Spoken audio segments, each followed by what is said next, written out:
ನಮಸ್ಕಾರ, ಶುಭೋದಯ. ಸಂಕಲ್ಪ ಸಿದ್ಧಿ ಕಾರ್ಯಕ್ರಮಕ್ಕೆ ತಮ್ಮೆಲ್ಲರಿಗೂ ಆತ್ಮೀಯ ಸ್ವಾಗತ ಹೇಳ್ತಾ ಇರೋದು ನಾನು ಅನುಷಾ. ಮೊದಲನೇ ಬಾರಿ ಚಾನೆಲ್ ವೀಕ್ಷಿಸ್ತಾ ಇದ್ದೀರಾ ಅಂದರೆ ಈಗಲೇ ನಮ್ಮ ಚಾನೆಲ್ನ ಸಬ್ಸ್ಕ್ರೈಬ್ ಮಾಡಿ, ನಮ್ಮ ವೀಡಿಯೋಸ್ನ ಲೈಕ್ ಮಾಡಿ.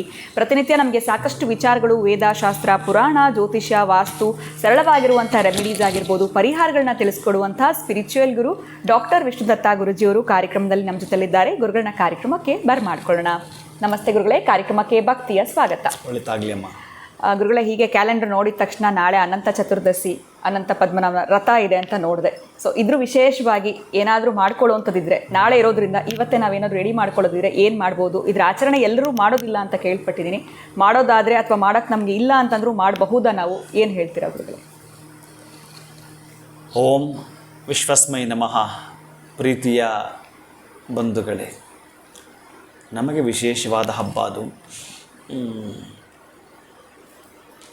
ಈ ಒಂದು ಹಬ್ಬ ಬಂತು ಅಂತಂದರೆ ನಾವು ಬಹಳ ಅದ್ಧೂರಿಯಾಗಿ ಅದ್ಭುತವಾಗಿ ಮಾಡುತ್ತಿದ್ವಿ. ನಮ್ಮದೇ ಜನಾಂಗ ಸೇರಿಕೊಂಡು ಮಾಡಬೇಕಾದ್ರೆ 3 ದಿನಗಳ ಪರ್ಯಂತ ಈ ವ್ರತವನ್ನು ಮಾಡ್ತಿರ್ತಾರೆ. ಅಲ್ಲಿ ಒಂದು ಕಾಡೋದು, ಆ ಕಾಡಲ್ಲಿ ಇರ್ತಕ್ಕಂತಹದ್ದು, ಕೆರೆಯ ಒಳಗೆ ಇರ್ತಕ್ಕಂತಹದ್ದು. ಅಲ್ಲಿ ಒಡೆಯರ್ ಬಂದಿದ್ರಂತೆ ಆವತ್ತಿನ ಕಾಲಕ್ಕೆ. ಅಂತಹ ಒಡೆಯರ್ ಬಂದದ್ದಾದ್ದರಿಂದ ಆ ಒಂದು ಕೆರೆಗೆ ಮಹತ್ವ ಇದೆ. ಅದಕ್ಕೆ ಒಡೆಯನ ಕೆರೆ ಅಂತ ಕೂಡ ಹೆಸರಿಟ್ಟಿದ್ದಾರೆ. ಅಲ್ಲಿ ಈ 3 ದಿನಗಳು ಮಾಡುತ್ತಿರಬೇಕಾದ್ರೆ ಈ ಕೊನೆಯ ದಿವಸ ಅಂತ ಏನಿದೆಯೋ ಅವತ್ತು ಕಲ್ಯಾಣೋತ್ಸವ ಆಗ್ತಿತ್ತು. ನನಗೆ ಪಾಠ ಮಾಡಿದ ಅಷ್ಟು ಗುರುಗಳು, ಜೊತೆಗೆ ಬಹಳಷ್ಟು ಜನ, ಇವರಿಗೆ ಮನೆ ದೇವರದು ಒಂದು 50,000 ಜನ ಬರೋಂಥದ್ದು ನಾಳೆಗೆ. ಅಂತಹದ್ರಲ್ಲಿ ಕಲ್ಯಾಣೋತ್ಸವ ಅಂತ ನನಗೋಸ್ಕರ ಇಟ್ಟಿರ್ತಿದ್ರು. ಎಲ್ಲೋ ದೂರದಲ್ಲಿ ಕೂತ್ಕೊಂಡಿರ್ತಾಯಿದ್ರು ಆ ಮರ ಗಿಡ ಕೆಳಗಡೆ ನೆರಳಿಗೆ. ಬಟ್ ನಾನು ಅಲ್ಲಿ ಮಂತ್ರ ಪ್ರಾರಂಭಿಸಿದ್ದೇನೆ ಅಂತಂದರೆ ನನ್ನ ಶಾರ್ಟ್ಕಟ್ಟಲ್ಲಿ ಜಿ ಪಿ ಅಂತ ಕರಿತಿದ್ರು.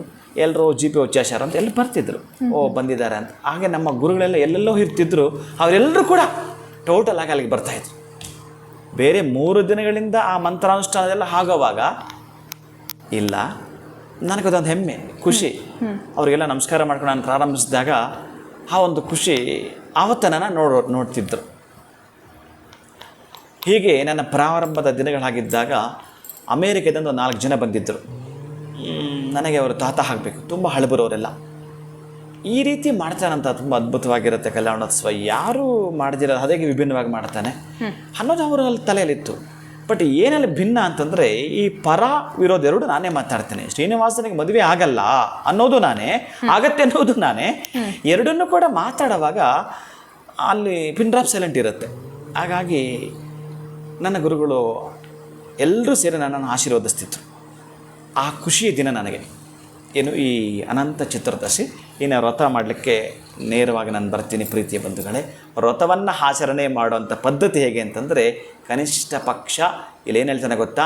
ಧನ ಸಂಪತ್ತು ಮನೆಗೆ ಬರಲು, ಸತ್ಸಂತಾನವಾಗಲು, ನಿಮ್ಮ ಮುಂದಿನ ಪೀಳಿಗೆಗೆ, ನಿಮ್ಮ ಮಕ್ಕಳ ಮೊಮ್ಮಕ್ಕಳು ಉತ್ತಮರಾಗಿರ್ತಕ್ಕಂತಹ ಜ್ಞಾನ ಸಂಪತ್ತಿನೊಂದಿಗೆ ಅಂಥ ಸತ್ಸಂತಾನವಾಗಲು, ಧನ ಸಂಪತ್ತು ಮನೆಗೆ ಬರಲು ಅನಂತ ಪದ್ಮನಾಭರ ಸ್ವಾಮಿಯ ವ್ರತವನ್ನು ನೀವು ಮಾಡ್ತೀನಿ ಅನ್ನೋದಾದರೆ, ಅನಂತ ಚತುರ್ದಶಿಯನ್ನು ಮಾಡ್ತೀನಿ ಅನ್ನೋದಾದರೆ, ಎಲ್ಲಾದರೂ ಅದನ್ನು ಮಾಡಿಸುವಂಥದ್ದು ವ್ರತ. ಅದು ತುಂಬ ಒಂದು 4 ತಾಸು ಹಿಡಿಯುತ್ತೆ ನಿಧಾನಕ್ಕೆ ಮಾಡಿದ್ರೆ ಅದು.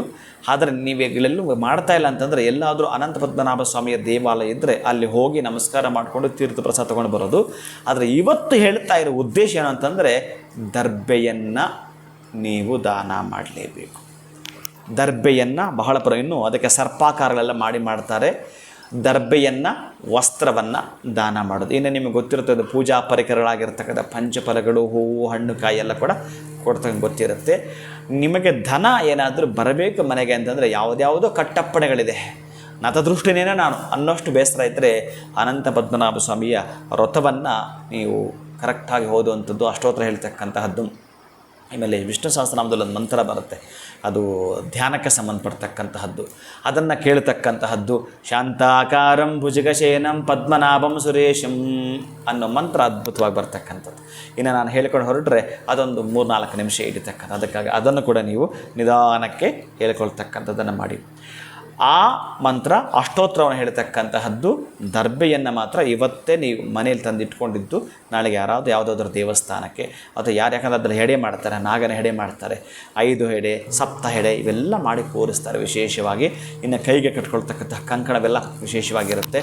ಅಂತಹ ಕಂಕಣ ನಿಮಗೆ ಸಿಗುತ್ತೆ ದೇವಸ್ಥಾನದಲ್ಲಿ ಅಂತಂದರೆ ಪವಿತ್ರವಾಗಿರ್ತಕ್ಕಂಥ ಕಂಕಣವನ್ನು ಧಾರಣೆ ಮಾಡೋ ಮುಖಾಂತರ ವ್ರತವನ್ನು ನೀವು ಆಚರಣೆ ಮಾಡಿದಷ್ಟೇ ಫಲ ಅಂತಂದರೆ ಆ ಪದ್ಮನಾಭ ಮಲಗಿರುತ್ತಾನೆ, ಶ್ರೀದೇವಿ ಭೂದೇವನ ಪಾದವನ್ನು ಒತ್ತುತ್ತಿರ್ತಾರೆ. ಆ ಚಿತ್ರವನ್ನು ನೋಡುವಂಥದ್ದು, ಆ ದೇವಸ್ಥಾನಕ್ಕೆ ಹೋಗಿ ಬರತಕ್ಕಂತಹದ್ದನ್ನು ಮಾಡಿಕೊಳ್ಳಿ. ಆ ವ್ರತ ಮಾಡಿದಷ್ಟೇ ಪುಣ್ಯ ಫಲವನ್ನು ತಾವು ಪಡ್ಕೊಳ್ತೀರಿ. ವಿಶೇಷವಾಗಿ ಆ ಸ್ವಾಮಿಯ ಅಷ್ಟೋತ್ತರವನ್ನು ಓದಿಕೊಳ್ಳುತ್ತಾ ಅವನಿಗೊಂದು ನಮಸ್ಕಾರವನ್ನು ಮಾಡತಕ್ಕಂಥದ್ದನ್ನು ಮಾಡಿಕೊಂಡ್ರೆ ವ್ರತವನ್ನು ಆಚರಣೆ ಮಾಡಿದಷ್ಟೇ ಸೌಭಾಗ್ಯವನ್ನು ತಾವು ಪಡ್ಕೊಳ್ತೀರಿ. ಖಂಡಿತ ಗುರುಗಳೇ, ಕೆಲವೊಂದು ಬಾರಿ ಹೇಳ್ತಿರ್ತಾರೆ ಕೆಲವರು ಅದು ನಮ್ಮ ಸಂಪ್ರದಾಯದಲ್ಲಿ ಇಲ್ಲ, ನಾವು ಮಾಡಲ್ಲ ಅಂತ. ಆದರೂ ಕೂಡ ಎಲ್ಲರೂ ಕೂಡ ಇದನ್ನು ವ್ರತವನ್ನು ಮಾಡಬಹುದು ಅನ್ನೋದನ್ನು ಸರಳವಾಗಿ ತಿಳಿಸ್ಕೊಟ್ರಿ. ದರ್ಬೆಯನ್ನು ಹೇಗೆ ದಾನ ಮಾಡಬೇಕು ಅಂತ ಕೂಡ ತಿಳಿಸ್ಕೊಟ್ಟಿದ್ದೀರಾ. ಏನೋ ವಿಡಿಯೋನಲ್ಲಿ ತಮಗಿದ್ದಂತಹ ಒಂದು ಪೆಟ್ ನೇಮ್ GP ಅನ್ನೋದು ಕೂಡ ನಮ್ಗೆ ಗೊತ್ತಾಯಿತು. ಬಹಳ ಧನ್ಯವಾದಗಳು ಗುರುಗಳೇ, ನಮಸ್ಕಾರ. ಹರೇ ಶ್ರೀನಿವಾಸ. ಇನ್ನು ಅನಂತ ಪದ್ಮನಾಭನ ವ್ರತವನ್ನು ಎಲ್ಲರೂ ಯಾವ ರೀತಿ ಮಾಡಬಹುದು ಅನ್ನೋದ್ರ ಕುರಿತಾಗಿ ಗುರುಗಳು ತಿಳಿಸ್ಕೊಟ್ಟಿದ್ದಾರೆ. ಇವತ್ತಿನ ವಿಡಿಯೋ ತಮ್ಮೆಲ್ಲರಿಗೂ ಇಷ್ಟ ಆಗಿದೆ ಅಂತ ಭಾವಿಸ್ತಾ ಮುಂದಿನ ವಿಡಿಯೋದಲ್ಲಿ ಭೇಟಿ ಮಾಡ್ತೀನಿ. ನಮಸ್ಕಾರ.